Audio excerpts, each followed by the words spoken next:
सकते हैं कि ये आखिरकार, ये सोच तो मैं समझता हूँ कि किसी बेवकूफ़ों की होती है, अक्लमंद आदमी तो ऐसी सोच रखता ही नहीं। देखिए बात यह है कि चाइना को डॉक्टर साहब एक फ्री पास मिला हुआ था फॉर अ लॉन्ग टाइम। उनका ये ख्याल था कि अब हम एक इकोनॉमिक माइट बन चुके हुए हैं, अब हम जिस तरह का चाहे एग्रेशन कर सकें। लेकिन अब उन्हें अंदाज़ा हो रहा है कि वो जो उनका ख्याल था कि हम 2030 तक यानी 2030 तक हम कोई दुनिया की द ओनली सुपर पावर बन सकते थे, अब वो मैं आपको कहता हूँ अब वो 2040 तो दूर की बात है, 2050 में भी नहीं बन सकते, क्योंकि जो 2030 तक कुछ नहीं बन सकता वो आगे भी नहीं बन सकता। वजह यह है कि दुनिया ने अब ये तय कर लिया, ख़ासतौर पर कोविड-19 के बाद। सिर्फ कोविड-19 ही मसला नहीं था, ट्रंप एडमिनिस्ट्रेशन देख रही थी बहुत सालों से कि वर्ल्ड ट्रेड ऑर्गेनाइजेशन में और चाइना का जो बिजनेस का स्टाइल है वो इतना अनबिजनेस था, नॉन बिजनेस तरीके से चल रहे थे, मैनिपुलेशन थी मुकम्मल तौर पर। तो दुनिया पहले ही इनसे ख़बरदार हो चुकी थी। मिसाल के तौर पर ये जो चाइना की ऐप हैं या चाइना की हुआवेई जो कंपनी है, इनका बिजनेस करना भी मकसद था, दुनिया का बिजनेस भी हड़प करना मकसद था, साथ साथ पूरी दुनिया की जासूसी करना भी मकसद है। ठीक है, ये सारी चीज़ें वाजे होती चली जा रही थी अगर ये कोविड-19 ना भी आता तो। कोविड-19 ने तो जैसे कहते हैं ना लास्ट नेल ऑन द कफन वाली बात की है। तो अब ये बात दुनिया पर रोशन हो गई। मैं बहुत बड़ा क्रेडिट देता हूँ मोदी सरकार को इस बात का। हमें किसी को तवक्को नहीं थी कि इतना वो यानी प्रॉम्प्ट एक्शन लेंगे। उन्होंने इमीडिएटली 2-3 दिन के अंदर 59 ऐप्स उनकी बैन कर दी। दुनिया तो अभी सोच भी नहीं रही थी, सिर्फ ऐसे ख्याल ही था वेग सा कि शायद ऐसा होना चाहिए। इंडिया प्रूव्ड कि उन्होंने कहा कि दुनिया की आज की सबसे बड़ी इकॉनमी जो है डिजिटल है ना, तो हम आप जो आपका ख्वाब है कि हम अब डिजिटल इकॉनमी में नंबर 1 दुनिया में बने, पहले तो हम 59 ऐप आपकी जो है ना मोस्ट पॉपुलर वो हम बैन करते हैं। इंडिया में बैन है तो 1.3 बिलियन लोगों की कंजम्पशन से बैन है। साथ ही अमेरिका ने कह दिया भाई बहुत ही बढ़िया काम किया, हम भी ऐसा सोच रहे हैं। ये अभी सोच ही रहे हैं। देखिए मतलब ये बहुत बड़ा, मैं मीडिया पर देख रहा हूँ जो मोदी जी के खिलाफ जितने भारतीय जैसे वो जर्नलिस्ट या स्कॉलर सो कॉल्ड इनके खिलाफ कह रहे थे जी कि चाइना को सही हैंडल नहीं कर रहे। आफ्टर अ वीक मैंने न्यूयॉर्क टाइम्स में कल एक आर्टिकल देखा जो इंडियन नजाद वो मिस्टर सननंत जो हैं उनका लिखा हुआ, वो भी मान गए। उन्होंने कहा कि भाई ये तो कमाल ही कर दिया, इंडिया ने चाइना को वो मैसेज दिया है कि प्रैक्टिकली बता दिया कि you are no longer IT champion on this planet. अच्छा मुझे ये बताइए ताहिर साहब, उन्होंने तो 59 ऐप्स बंद कर दिए, अमेरिका जैसा कंट्री अभी सोच रहा है, बाकी के वेस्टर्न कंट्रीज भी अभी, उन्होंने तो ये भी नहीं कहा कि हम सोच रहे हैं। ठीक बात। क्या वजह है कि एक 59 ऐप्स जो हैं जी वो बंद करने से उनको क्या नुकसान होगा? नंबर 1। नंबर 2, हिंदुस्तान के पास इतना बड़ा आईटी का मतलब सामान है, आईटी का इतना बड़ा एजुकेशन है कि हिंदुस्तान के लोग आज अमेरिका की 38 कंपनियों के सीईओ बने हुए हैं। बिल्कुल ठीक। और जो दुनिया की सबसे बड़ी टेक कंपनीज हैं उनके हेड जो हैं वो इंडियंस हैं। तो वाई नॉट, हाँ जी, गवर्नमेंट ऑफ इंडिया ने अब ये किए हैं पैक। एक तो आ गया वहाँ पर हिंदुस्तान के एक मतलब साइंटिस्ट ने या एक शख्स ने समझ लो जी कि उसने एक ऐप शुरू कर दिया टिकटॉक की तरह, और उसके लाखों जो हैं उन्होंने डाउनलोड कर दिया। Why not other countries have decided? देखिए दोनों बातें डॉक्टर साहब, जो अदर कंट्रीज हैं वो डिसाइड कर रहे हैं, लगता है वो ज़रा स्लो होते हैं अपनी अनाउंसमेंट में, लेकिन यही उनकी नाकामी है। देखिए इंडिया ने, मैं बहुत कन्विंस हुआ हूँ कि इतना प्रॉम्प्ट एक्शन लिया, सोचने की बात तो दूर की बात है, सीधा एक्शन सामने आया कि भाई इनफ इज़ इनफ। अच्छा वो उससे आपने ये भी पूछा, मैं इसको भी एड्रेस करता हूँ, उससे क्या फ़र्क पड़ा? उससे फ़र्क ये पड़ा कि ये एक जाइंट बन रहे थे। देखिए डॉक्टर साहब, आज से कुछ 40-50 साल पहले बड़ी कंपनियां थी फोर्ड या बड़ी कंपनियां थी मैकडोनल्ड, अब बड़ी कंपनियां गूगल की तो कोई मतलब कोई अपना वो भी नहीं होता ना कि कोई इन्वेंटरी भी नहीं होती कि भाई ये आपके यहाँ जी इतने बिलियंस डॉलर का सामान पड़ा हुआ, जिस तरह वॉलमार्ट के पास पड़ा हुआ है। राइट। ये तो वर्चुअल दुनिया है ना, ठीक है। अब ये वर्चुअल दुनिया ही दुनिया को आगे लीड कर रही है। राइट। तो इंडिया ने ये देखा कि अगर ये वर्चुअल दुनिया को तो तोड़े ना, हमें इसकी बदमाशी को तो तोड़े। जैसे आपने कहा, जब भारत के पास इतना एक्सपर्टीज है आईटी की वर्ल्ड, राइट। भारत के जो बहुत सारे जो लोग हैं भारतीय ओरिजिन के, वो गूगल हो, बहुत बड़ी बड़ी आईटी वर्ल्ड Facebook ले लीजिए, Microsoft ले ठीक है, लीजिए। उस सब में बड़े बड़े ओहदों पर है। लेकिन वो भी लोग जरा सो कॉल्ड लिबरल सेकुलर है ना, उनको भी कारोबार से गर्ज है, भारतीय प्राइड से नहीं गर्ज। चाइनीज का जो मसला था, वो चाइनीज का कारोबार भी होता है, चाइनीज प्राइड भी होता है। ये तो एक खूबी माननी पड़ेगी, ठीक है, जो उन्होंने अपने लोगों के बीच में ना जज्बा पैदा किया। ठीक, लेकिन इस खूबी के साथ साथ एक दूसरा एस्पेक्ट भी डॉक्टर साहब है, जब पैसे की बात आती है ना, फिर प्राइड खत्म हो जाता है। क्योंकि अब ये जब एप्स बैन हुई, तो ये एप्स के मालकान कौन है? ये तो चाइनीज कम्युनिस्ट पार्टी के ही पॉलिट ब्यूरो के बड़े बड़े लोग हैं ना। तो उन्होंने जी को और सबको कहा कि भैया आप हमें कहाँ फेंक रहे हो, हम हमारा ड्रीम, जिसको चाइना ड्रीम बोलते हैं, ये एक ऑफिशियल फ्रेज है, हमारा चाइना ड्रीम तो दुनिया का माइट बनना है, जाइंट बनना है। अब ये तुम हमें कहाँ फेंक रहे हो? तो वो पॉलिट ब्यूरो के अंदर की बात, उन्होंने कहा पहले इससे तो भारत के साथ अपनी कशीदगी तो खत्म करो ना। राइट। अभी तो अमेरिका सर पे आ रहा है, तो अमेरिका, यूरोपियन यूनियन, आपने कहा ये क्यों स्लो है? मेरा ये ख्याल है कि एक तो इनका स्टाइल है ज़रा स्लो होने का, जो अच्छा स्टाइल नहीं है। लेकिन ये आप देखेंगे ख़ास तौर पर अमेरिका की तरफ से। नहीं, पर आपने ये कहा कि ये इनका स्टाइल है। जब ट्रंप प्रेसिडेंट बने जी, और ड्यूटीज लगाने में उनके ऊपर उन्होंने सेकंड नहीं लगाया, इसको हटाने में क्या डॉक्टर साहब ड्यूटी लगाने में भी वो सेकंड नहीं, कई साल, 2 साल लग गए, बातें चलती रही।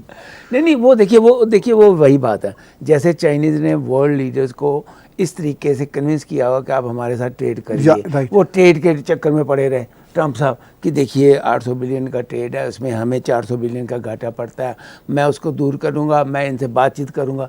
3 साल तो वो बातचीत करते रहे। वही मैं कह रहा हूँ ना कि वो सिर्फ शोर ही चलता रहा। फिर सदर ट्रंप ने इसी साल के शुरू में ये भी कह दिया कि जब China is a good friend of mine. हाँ, ठीक है, वो फरवरी मार्च तक तो वो तारीफ करते रहे। हाँ जी, वो मतलब ऐसे, और कोई पता नहीं कि सदर ट्रंप फिर किसी वक्त तारीफ कर दे। लेकिन चलिए, सदर ट्रंप की तारीफ या ना तारीफ का कोई इतना मैटर नहीं करता। असल मैटर ये करता है कि जो चाइना के ट्रू जो अलायंसेस हैं अमेरिका की बाकी लेफ्ट की कुव्वतों में, वो बड़े ख़तरनाक हैं। चाइना हॉलीवुड में घुसा हुआ है, चाइना तमाम बैंकों में घुसा हुआ है, न्यूयॉर्क स्टॉक एक्सचेंज में घुसा हुआ है, चाइना एकेडेमिया में, थिंक टैंक्स में घुसा हुआ है, मीडिया में घुसा हुआ है।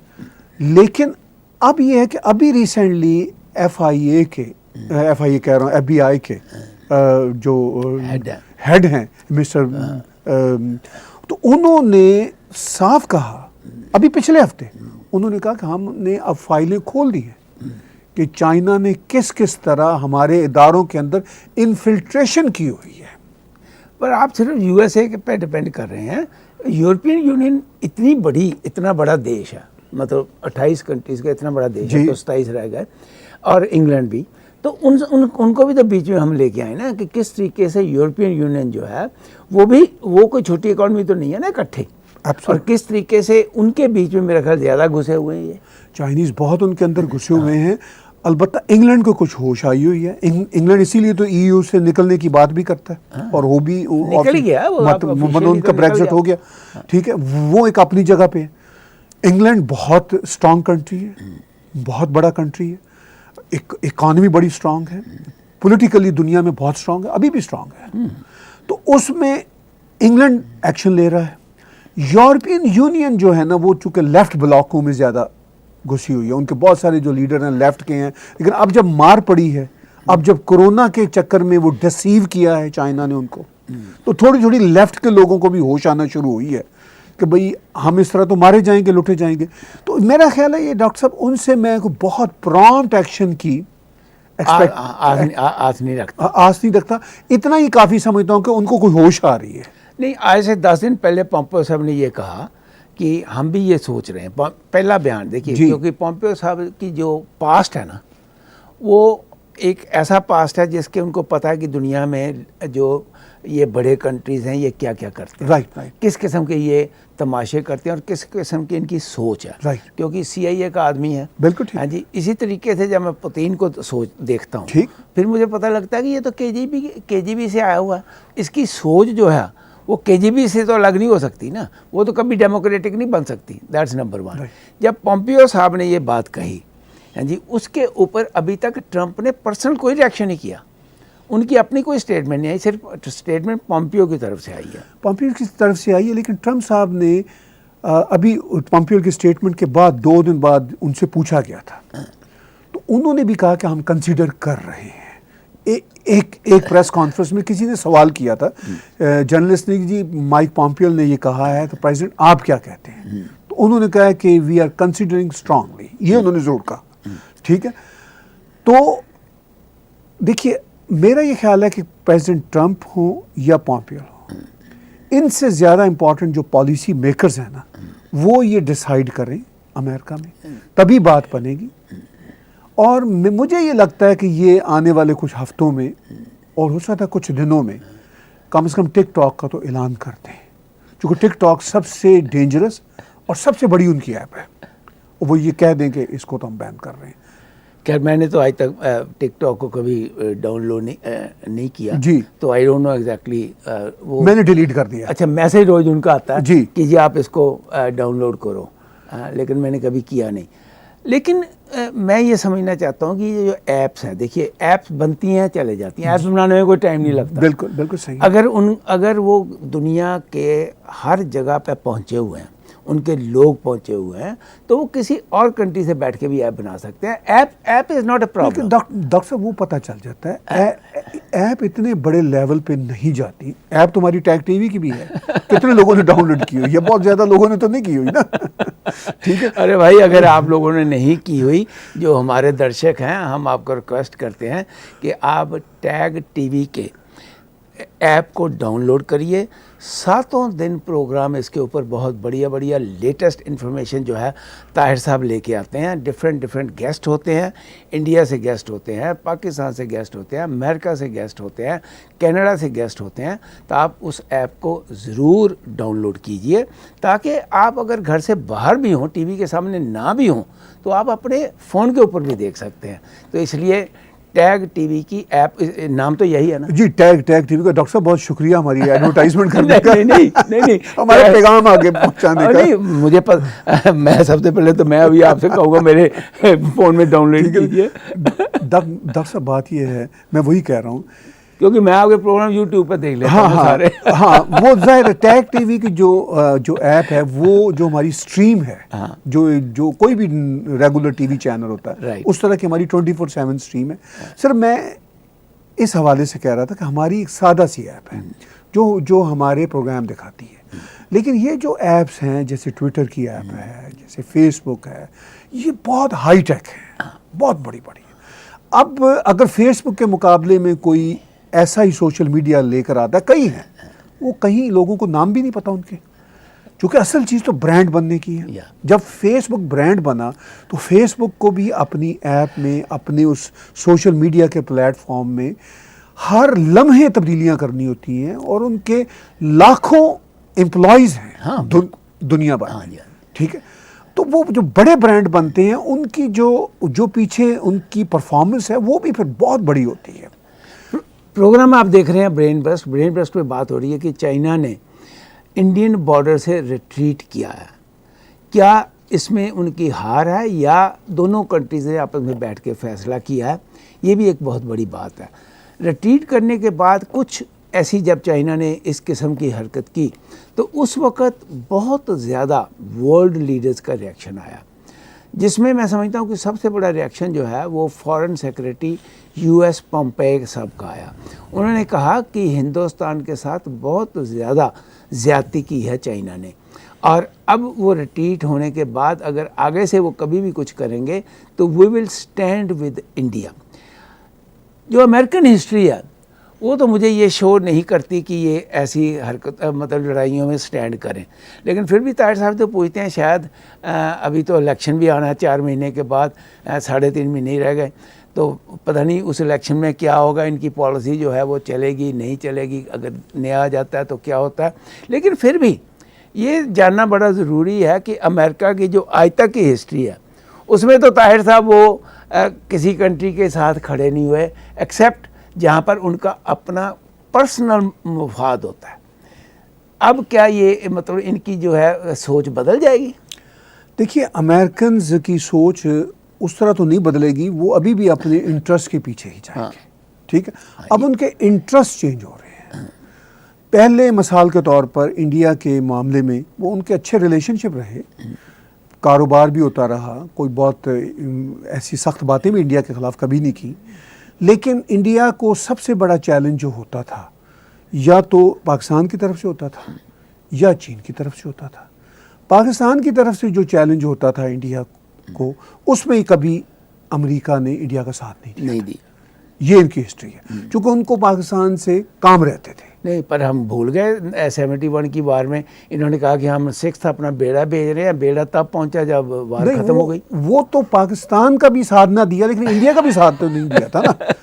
ठीक है, नहीं साथ मतलब मैं ये कह रहा हूँ ठीक है, कि अपने दोस्तों का भी ये साथ जो है, हाँ, वो ये उसमें वो सूट नहीं करता था। ठीक है, वो इतना साथ देंगे मतलब इंडिया का कि चलिए कारोबार होता रहे। पाकिस्तान का भी कुछ साथ नहीं दे रहे थे। पाकिस्तान में भी जो इनके काम होते थे वो उतना होता था कि भाई ये हमने सोवियत यूनियन को कमज़ोर करना है, आपको पैसे देते हैं, आप मुजाहिदीन बनाएं, हम भी आपके साथ हैं। फिर जब वही मुजाहिदीन इनके गले पड़ गए अमेरिकन के, तो फिर पाकिस्तान से ही कहा कि आप पैसे लें, इनको ख़त्म करें। पहले पाकिस्तान को पैसे दिए मुजाहिदीन बनाने के, फिर पाकिस्तान को पैसे दिए मुजाहिदीन ख़त्म करने के, और पाकिस्तान भी खुश है इन दोनों कामों पर। बड़ी इंटरेस्टिंग बात आपने की कि किस तरीके से रशिया को ख़त्म करने के लिए इन्होंने पाकिस्तान की मदद ली, किस तरीके से अफ़गानिस्तान की वार जो है उसके हारने के बाद हमने देखा कि within no time Russia के टुकड़े टुकड़े हो गए।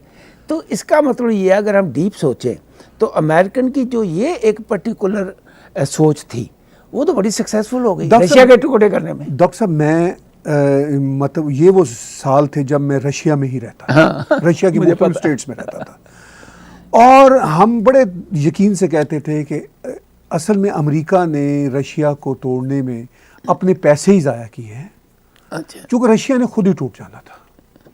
मैंने समझा ये तो बड़ी बिल्कुल वाली मैं तो बात कर रहा हूँ। उन्होंने डॉक्टर साहब, मैं एक आपको मिसाल देता हूँ, बड़ी बड़ी सी। जब कोई फॉरेन पावर जाती है किसी कंट्री के टुकड़े करने के लिए, तो वहाँ ब्लड शेड होता है। जब कोई बाहर के लोग जाते हैं किसी मुल्क को तोड़ने के लिए, तो वो क्या करते हैं कि अपनी मर्जी के लोगों को अपने साथ लगाते हैं, पैसा पंप इन करते हैं, फिर ब्लड शेड होता है, सिविल वॉर होती है। रशिया जब सोवियत यूनियन, रशिया तो नहीं खैर, सोवियत यूनियन जब टूटा है तो कौन सा ब्लड शेड हुआ था? डॉक्टर साहब, 4 लोग मरे थे हार्डली। वो भी कोई आपस में, बाल्टिक स्टेट्स में 3 थे। मुझे अच्छी तरह याद है, मैं कजाकिस्तान में था, ये 30 अगस्त 1991 की बात है। मैं कजाकिस्तान में था, ये बोरिस येल्सिन उस वक्त, ये एक अलमाती में नज़रबायोफ जो communist party of Kazakh Republic का फर्स्ट सेक्रेटरी था उस वक्त, ये उससे मिलने आया। उसने कहा कि हम तुम्हें खिला पिला नहीं सकते। वहाँ इस्लाम करीमोफ भी उज़्बेकिस्तान से आया हुआ था, असगर अकायोफ किर्गिज़स्तान, ये सब बोरिस येल्सिन के पाँव पड़ रहे थे, हाथ लगा रहे थे, जनाब आप हमारे बड़े भाई हो, आप हमें किस मसले में डाल रहे हो, हम तो रोटी नहीं खिला सकते अपने लोगों को अगर आप चले गए। उसने कहा हमारे पास पैसे ही नहीं है। तो अब आप जो हो ना, सब के सब जो first secretary of communist parties हो रेस्पेक्टिवली, अब आप सब के सब प्रेसिडेंट ऑफ योर कंट्री हो, इंडिपेंडेंट। उन्होंने कहा भाई हम तो इंडिपेंडेंस चाहते ही नहीं। किसने कहा कि हम इंडिपेंडेंस चाहते हैं? सही है, मैंने अपनी आंखों से कजाकिस्तान अलमाती कैपिटल में ये देखा 30 अगस्त 1999 टेलीविजन पे आ रही है। बोरिस येल्सिन ने रशियन में कहा फेडरेशना कॉन्चुलस, फेडरेशन खत्म हो गई। वो उनके टूटने की वजह अमेरिका, पाकिस्तान ये कुछ नहीं थे डॉक्टर साहब, वो उनका इकोनॉमिक नहीं क्राइसिस था। देखिए इकोनॉमिक हशर भी क्या हुआ जी। क्योंकि जो 7 साल की लड़ाई रशिया ने जी। अफगानिस्तान में लड़ी है, उसमें जहाँ जाने का नुकसान हुआ वहाँ पर इकोनॉमिक भी बहुत नुकसान हुआ। एक फैक्टर तो आपको मानना पड़ेगा कि दैट प्लेड ए मेजर। नहीं डॉक्टर साहब, एक फैक्टर था। मैं डॉक्टर साहब यहाँ पे एक इंटरेस्टिंग बात छोड़ूंगा। सोशलिस्ट कम्युनिस्ट कंट्री था रशिया, वहाँ से ये कम्युनिज्म की बीमारी मूवमेंट आई, चली थी। ठीक है ना। फिर ये उसके बाद चाइना आया। अब चाइना और रूस का फर्क देखें। रशिया ने ये किया कि जो उसका साथ देता था, चाहे मिडिल ईस्टर्न कंट्री हो, इवन पाकिस्तान में जब जुल्फकार अली भट्टो ने सोशलिज्म का नारा लगाया तो उन्होंने मुफ्त स्टील मिल लगा कर दे दी। रशिया की इकॉनमी की वजह ये कि रशिया की जो कम्युनिस्ट पार्टी थी, करप्शन भी थी, मुझे हमने देखी हुई है, लेकिन इसके बावजूद ना वो पेट्रियाटिक भी थे अपने फार्मूले के साथ। वो जो कम्युनिज्म का था, वो जाके जो प्यार की बात करता था वो मुफ्त जाके ना फैक्ट्रियां लगाते बैठते थे और डोनेट कर देते थे, लो जी ये तुम्हारी है। मतलब चाइना का उल्ट। चाइना का ये था कि वो आपको बकायदा वो जो हमारे एक इंडियन समाज में ऐसे एक बना हुआ ना बनिया का, वो समय चाइना पे फिट होता है। वो ऐसे पता नहीं इंडियन पे क्यों फिट होता है, मुझे समझ से नहीं आती बात। वो चाइना है, चाइना एक्चुअली बनिया है। चाइना का ये स्टाइल था कि मैं खून भी चूसूंगा, तुम्हें थोड़ा सा खून भी दूंगा, तुम्हारे ही खून में से थोड़ा सा खून तुम्हें दे दूंगा, बाकी खून मैं पीऊंगा, और ये जो फैक्ट्री है ये सोशलिज्म के नाम पे ही चलो लगा लो, लेकिन ये आपको फ्री नहीं मिलेगी। आप भट्टो साहब की चाइना के साथ बड़ी दोस्ती थी। चाइना ने क्या कुछ दिया भट्टो साहब को, बल्कि उल्टा पाकिस्तान से जमीन ले ली कश्मीर की। वो कुल लाखों किलोमीटर का जो एरिया है वो ले लिया गिफ्ट के तौर पर, ठीक है कि हम आपकी मदद कर हाँ। रहे हैं। और नेहरू साहब बड़े वीक थे इन चीजों में, ओ या ठीक है। तो वो मतलब अभी तक प्रॉब्लम बना हुई है जो लद्दाख की जिसकी हम बात कर रहे हैं, ये वहां से चली आई। एक्साई चेन का जो स्ट्रक्चर है और जो बाकी का जो स्ट्रक्चर है, जो रोड बन रही है, जो हाईवेज वहाँ पर बन रहे हैं, या जो वहाँ पर उन्होंने एयर मतलब पोर्ट्स बनाए हैं, ये सारे के सारे इन्हीं की ज़मीन है। डॉक्टर साहब मैं आपको एक और मिसाल देता हूँ। अफगानिस्तान एक रूरल इलाका है, ठीक है। इसी तरह के रूरल इलाके होते थे उज़्बेकिस्तान और ये सारे इसी तरह के अनडेवलप्ड इलाके होते थे। जब रशिया वहाँ पे गया है, सोवियत यूनियन गया है, हर मुल्क में वहाँ पे इलेक्ट्रिक ट्राम्स हैं, हर मुल्क में मेट्रो है, ठीक है। यानी कनाडा से बेहतर मेट्रो है ताशकंद में, वो सब रशिया ने लगा के दी उनको। एजुकेशन रेट डॉक्टर साहब 100% है, ठीक है। क्लीनलीनेस रेट जो है 100% है। जो जो लोग उन रियासतों में गए हैं, मैं इनकी बात नहीं कर रहा, हंगरी, पोलैंड, वहां पे रशिया ने बर्बादी की, क्योंकि वो ऑलरेडी डेवलप्ड थे। वो चूंकि जरा थोड़े से स्टबन थे, सोवियट्स की बात नहीं सुनते थे, उनके साथ इनका क्लैश हुआ। ये गरीब मुल्क थे, इन सबको उन्होंने डेवलप कर दिया। ये तो खासियत क्योंकि वो अच्छा अब इकोनॉमी तो यहीं पे बर्बाद हुई ना उनकी कहाँ पे जाना था पैसा दे दे के। रशिया तो कारोबार तो दुनिया के साथ करता नहीं था। मतलब उनकी जो सोच है वो दोबारा वर्ड जितने भी हमारे देख रहे हैं, ये एक सिर्फ हम जो वर्ड यूज़ कर रहे हैं वो बढ़िया इसलिए नहीं यूज़ कर रहे कि बढ़िया के लिए, एक सो कॉल्ड एक ना इकोनॉमिक फिलॉसफी जो है वो बनी हुई इसलिए। तो उनकी जो सोच थी वो इकोनॉमिक सोच नहीं बनी हाँ जी। अगर वो बन जाती तो मैं समझता हूँ जितने उनके पास कंट्रीज़ थे, जितने उनके पास रिसोर्सेज थे, ये तो आप भी मानोगे, जितने रिसोर्सेज थे वो दुनिया की सबसे पावरफुल ताकत बन सकते थे। डॉक्टर साहब अब भी आपने पीछे पुतिन की बात की, मैं उनको तब से देख रहा हूँ जब मैं उधर था, तब KGB के वो हेड थे। मतलब देख रहा हूँ से मेरी मुराद है, मेरी मुलाकात नहीं हुई, ऑफ कोर्स बहुत बड़े आदमी है, ठीक है। वो मतलब अभी जॉन बोल्टन ने अपनी किताब में लिखा है, वो कहते हैं कि मैं, ट्रंप, माइक पॉम्पियो और प्रेसिडेंट पुतिन एक मीटिंग में थे, तो कहने लगे मैं कन्विंस हो गया कि जितना दुनिया का पुतिन को पता है, ट्रंप साहब को तो उसका अशर शीर भी पता नहीं है। नेचुरली KGB का आदमी सर, KGB का आदमी। और रशिया दुनिया का सबसे बड़ा मुल्क है अपनी जियोग्राफी में, रिसोर्सेज में, एनर्जी के रिसोर्सेज में दुनिया का सबसे बड़ा मुल्क है। 2036 तक वो दोबारा बन गया है, चाहे वो डिक्टेटोरियलशिप है, लेकिन वो आदमी तो इतना स्मार्ट है अपनी कंट्री के लिए। बहुत अच्छा अपनी वो ठीक है, वो डेमोक्रेसी नहीं चलने देते वहाँ पे, उनका एक अपना स्टाइल है, मैं उस पर आप और मैं अलग शो कर सकते हैं, लेकिन वो बहरहाल उसको चाहा जाता है ऐसी बात नहीं कि उसको चाहा नहीं जाता। नहीं, अभी भी देखिए 70% लोग जो हैं या। अभी भी उसको चाहते हैं। देखिए बेसिकली क्या है कि हम जो बात कर रहे हैं चाइना का रिएक्शन और चाइना के ऊपर वर्ल्ड का रिएक्शन, ये जो बात है ये एक बहुत बड़ी बात है कि चाइना की जो अब थिंकिंग है या तो उनको बिल्कुल 100% चेंज करनी पड़ेगी, उनको दुनिया के साथ चलना पड़ेगा, और उनकी ये जो सोच है कि नहीं हम अपने हिसाब से नंबर 1 बन जाएंगे, अब वो तो होना नहीं। That is very clear, no one is going to accept. जिस तरीके से वो अपनी करेंसी को मैनिपुलेट करते हैं, जिस तरीके से वो लोगों के साथ डील करते हैं और घटिया माल दे के बढ़िया माल के पैसे लेते हैं, अब तो वो भी नहीं चलना। अब तो वो माल जो है जब आएगा, हाँ जी, पहले चेक होगा तब आगे उसके पैसे मिलेंगे। आगे क्या होता था, मैंने यहाँ के कुछ लोग हैं जो चाइना से डील करते हैं, पैसे पहले भेज देते हैं, बाद में ये नहीं पता कंटेनर में से निकलना क्या है। हाँ जी, ठीक है कि 60% माल वो ठीक भेजते हैं, लेकिन 40% भी बिलियंस का माल होता है। तो मेरा ये मानना है कि आने वाले टाइम के ऊपर दुनिया में अब इनकी ये तो फिलॉसफी नहीं चलेगी, तो फिर इनका फ्यूचर क्या रह गया? चाइना का फ्यूचर अब लोग प्रिडिक्ट कर रहे हैं, एंड ख़ास तौर पर इंडिया ने एक ऐसा बड़ा लेसन दिया है, लोगों को समझ नहीं आ रही कि इससे बड़ा लेसन कोई नहीं है चाइना के लिए। लोग ये समझते हैं कि जो इंडिया ने लेसन दिया है, प्रैक्टिकल लेसन दिया ना, बातचीत का नहीं था, प्रैक्टिकल बैन, मतलब जो 59 बैन की है, बहुत बड़ा हाँ जी, lesson।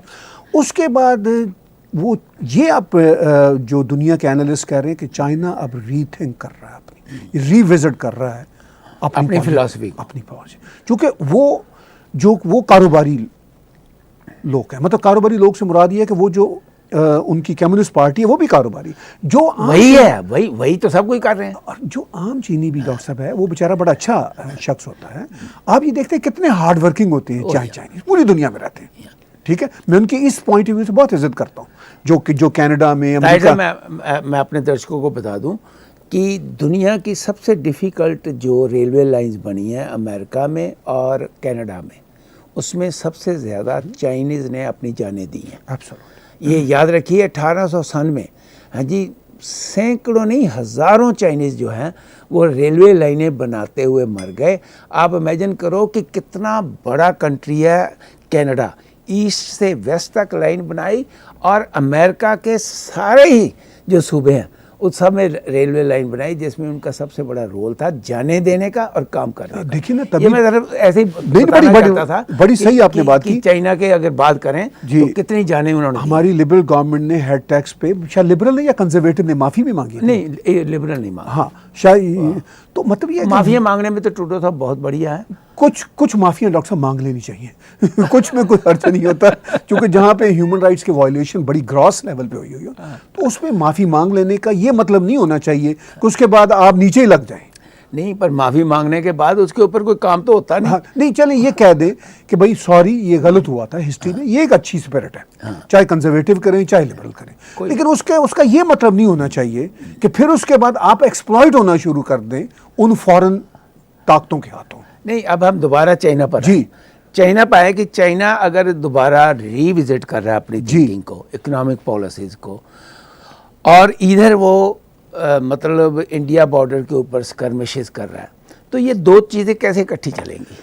देखिए डॉक्टर साहब, चाइना पे ट्रस्ट नहीं करना चाहिए। हाँ, ये तो बात पक्की है। चाइनीज कम्युनिस्ट पार्टी पर ट्रस्ट नहीं। हाँ वही, चाइनीज कम्युनिस्ट पार्टी तो है ना, वो एक ही है। तो चाइना पे ट्रस्ट नहीं किया जा सकता। उसकी वजह ये है कि ये आई वॉश करते हैं और सिर्फ और सिर्फ अपने इंटरेस्ट के लिए चलते हैं कारोबार में। डॉक्टर मैं और अगर आप ट्रेड करते हैं तो मैं अपने इंटरेस्ट के साथ सिर्फ आपके साथ ट्रेड नहीं कर सकता, आपका भी इंटरेस्ट होगा तभी बात चलेगी आगे। ठीक है ना, कारोबार में ऐसा नहीं होता, म्यूचुअल इंटरेस्ट से बात चलेगी। नहीं, पर रीथिंकिंग में, अच्छा रीथिंकिंग में मैं ये कह रहा हूँ, ये रीथिंकिंग इसलिए कर रहे हैं कि अब उन्हें टफ दुनिया नजर आ रही है, लेकिन उनको रीथिंकिंग करने दें, नई पॉलिसियां लाने दें, दुनिया को उनके साथ नरम नहीं होना चाहिए, क्योंकि ये ट्रस्टवर्दी रजीम नहीं है, किसी सूरत भी ट्रस्टवर्दी रजीम नहीं है। राइट, किसी सूरत भी डॉक्टर साहब, ये मैं बार बार कह रहा हूँ, ट्रस्ट, इन पर ट्रस्ट किया ही नहीं जा सकता। इनको इनके मुताबिक जवाब देना चाहिए, और जो ये कारोबार में गलत हरकतें करते हैं, ह्यूमन राइट्स की ग्रॉस वायलेशन करते हैं, बैक स्टैबिंग का इनका रवैया बन चुका हुआ है, उसका ईंट से पत्थर से जवाब देना पड़ेगा दुनिया को कि आज ये थोड़े से कोई बेहतर पॉलिसी ले आए। नहीं, इस पे कोई ट्रस्ट ना करें, ये अगले हफ्ते चेंज हो सकते हैं, ये कुछ भी हो सकते हैं। ठीक है। तो दुनिया को इतना ही अब विजिलेंट होना होगा जितने ये विजिलेंट है, जितने चाइना की रजीम विजिलेंट है, ये बड़े विजिलेंट है। इसी तरह दुनिया को विजिलेंट होना होगा। अब जब आप अमेरिका की पॉलिटिक्स में देख रहे हैं, वहाँ ये कर रहे हैं इंटरफेयर। ताहिर साहब, अमेरिकन पॉलिटिक्स के ऊपर तो एक प्रोग्राम ही करना पड़ना है क्योंकि टाइम जो है वो जा रहा है। मैं एक बहुत ही इंटरेस्टिंग बात आपसे करना चाहता हूँ जी कि हम चाइना की बात कर रहे हैं कि वो रीथिंक कर रहे जी। हैं, दैट्स नंबर वन। कोविड-19 के बाद सारे वर्ल्ड की इकोनॉमी जो डिप्रेशन 1929 और 30 में आया था उसके बराबर पहुंच गई है। उस वक़्त इतने रिसोर्सेज नहीं थे, उस वक़्त इतनी टेक्नोलॉजी नहीं थी, उनको 10 साल लगे वापस आने में। अब हमारे पास रिसोर्सेज हैं, टेक्नोलॉजी है, हो सकता है कि 2-3 साल में ही सारी इकॉनमी मुड़ के वहीं आ जाए जो कोविड-19 से पहले थी और उसके बाद आगे बढ़े। लेकिन सबसे बड़ा यहाँ पॉइंट ये पैदा होता है कि उसमें चाइनीज़ कंट्रीब्यूशन बहुत ज़रूरी चाहिए, क्योंकि कुछ इतनी ज़्यादा हम डिपेंडेंट हैं कुछ चाइना के प्रोडक्ट्स के ऊपर। अब वो तो फिर इसका कुछ फ़ायदा उठाने की कोशिश करेंगे। देखिए, बात यह है कि अगर तो चाइना अपने कारोबार में फेयर तरीके से दुनिया के साथ चले तो दुनिया साथ चलेगी, चाइना के साथ नहीं चलेगी। मतलब एक कारोबार एक न्यूट्रल चीज़ होती है कि कारोबार में ये मुमकिन नहीं है कि सिर्फ एक शख्स के फ़ायदे पर ही कारोबार चलेगा या एक कंपनी या एक कंट्री के फ़ायदे पर। कारोबार में सबका कोई ना कोई फ़ायदा होना ज़रूरी होता है, तो वरना तो कारोबार नहीं चला करते। अगर तो चाइना इस तरह चले, अपनी रीथिंकिंग कर ले अपनी पॉलिसीज़ पर, तो फिर तो दुनिया चलेगी। लेकिन मेरा नहीं ख्याल कि अगर चाइना ने अब हैंकी पैंकी की तो दुनिया इतनी सहूलत के साथ चलेगी। मजबूरी दुनिया की हो सकती है। देखिए, मजबूरी तो अभी है, मजबूरी तो है, ये तो आपको मानना पड़ेगा। वो तो है कि आने वाले जब तक ये खुद अपने रिसोर्सेज क्रिएट नहीं कर लेते। देखिए, मैं आपको ना एक नट्स एंड बोल्ट्स की बात बताता हूँ। मैं लुधियाने से बिलोंग करता हूँ, जहाँ के उसको मतलब लीड्स ऑफ इंडिया कहा जाता है। दुनिया मैक्सिमम नट्स एंड बोल्ट्स वहाँ बनते हैं।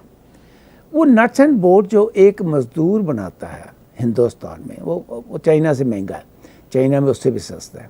वो जो नट्स एंड बोल्ट्स बनते हैं वो अगर अमेरिका में बनाने हो तो 10 गुना महंगे हैं, चाइना में बनाने हो 10 गुना महंगे हैं।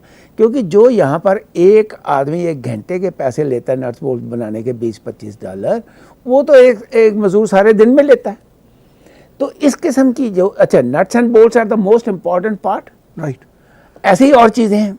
तो मुझे तो मैं परेशान हूँ कि ये चाइना के हथकंडे से बाहर कैसे निकलेंगे। डॉक्टर साहब, देखिए, बात यह है कि economy is all about money. Bangladesh और बहुत सारे और आसपास के मुल्कों में थोड़ा बिजनेस क्यों गया, वहाँ इंडस्ट्री क्यों लगी, वहाँ लेबर जो है चाइना से भी सस्ती थी। बिल्कुल ठीक है। अच्छा, भारत में भी ये काम हो सकता था। अब मोदी साहब कह रहे हैं, अभी उन्होंने कल ही कहा कि भारत एक ग्लोबल इकॉनमी के रिवाइवल के लिए एक लीड होगा, लेकिन उसके लिए फ्रैंकली भारत को अपनी पॉलिसियां जो हैं वो बहुत नरम करनी होगी, जैसे बांग्लादेश में है। ये तो 6 साल हो गए कहते हुए। बात यह है कि 6 साल में $600 बिलियन के हुए साइन हैं, आई कितनी 60 बिलियन। मुझे जब तक आप स्ट्रक्चर चेंज नहीं करोगे ना। देखिए ना, आप मोदी साहब की वो गुजरात की सरकार को याद कीजिए। हाँ जी, वहाँ उन्होंने बहुत ज़्यादा इकोनॉमिक रिफॉर्म्स की थी इंडस्ट्रीज़ को अट्रैक्ट करने के लिए। वो वहाँ पे हुई, इसीलिए तो मोदी साहब का एक बहुत बड़ा इमेज बना। मुझे लगता है कि फेडरल में जो फेडरल ब्यूरोक्रेसी है वहाँ की, जो कि पुराने वो हथकंडों की आदी है, जो तो वो ज़रा थोड़ा सा टाइम लग रहा है इनको, मुझे ऐसा फील हो रहा है। देखिए ताहिर साहब, 6 साल कम नहीं होते, दैट्स नंबर 1।